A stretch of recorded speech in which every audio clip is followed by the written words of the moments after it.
বিসমিল্লাহির রহমানির রহিম। আজকে কথা বলবো বিসিএস প্রস্তুতির সম্যক প্রস্তুতি নিয়ে। তো আমার কাছে ইতিমধ্যে অনেকে প্রশ্ন করেছে যে ভাই বিসিএস প্রস্তুতি কখন শুরু করা যেতে পারে? কারণ অনেকেই ফার্স্ট ইয়ার, সেকেন্ড ইয়ারের অনেকে ইতিমধ্যে আমার ভিডিও দেখা শুরু করেছে।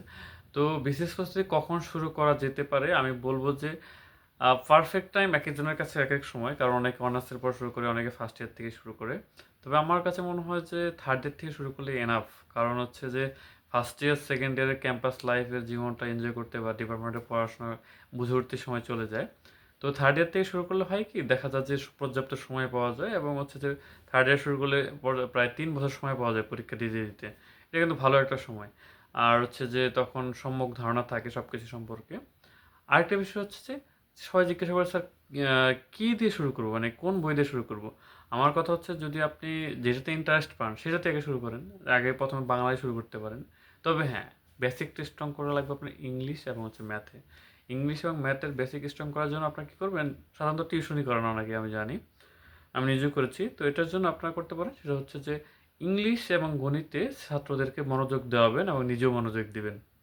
দেখা যায় কি অন্যকে শেখাতে গেলে নিজেও কিন্তু অনেক কিছু শেখা হয়ে যায়। তো এটার প্রতি খুব সিরিয়াস হবেন।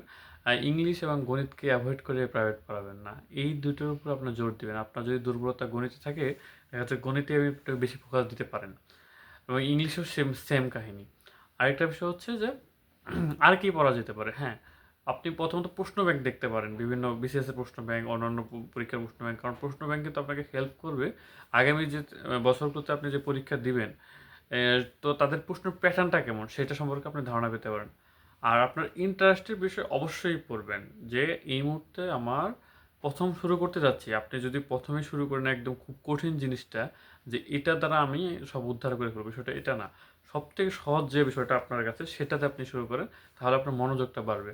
আর অবশ্যই টেকনিক খাটাবেন যে আসলে কোন জায়গা থেকে প্রশ্ন আসে, কোথা থেকে কি হয়, এগুলো সম্পর্কে সচেতন থাকলে আশা করি যে সামনে যখন আপনি পরীক্ষা দিবেন তখন আশা করা যায় যে ভালো কিছু আসবে।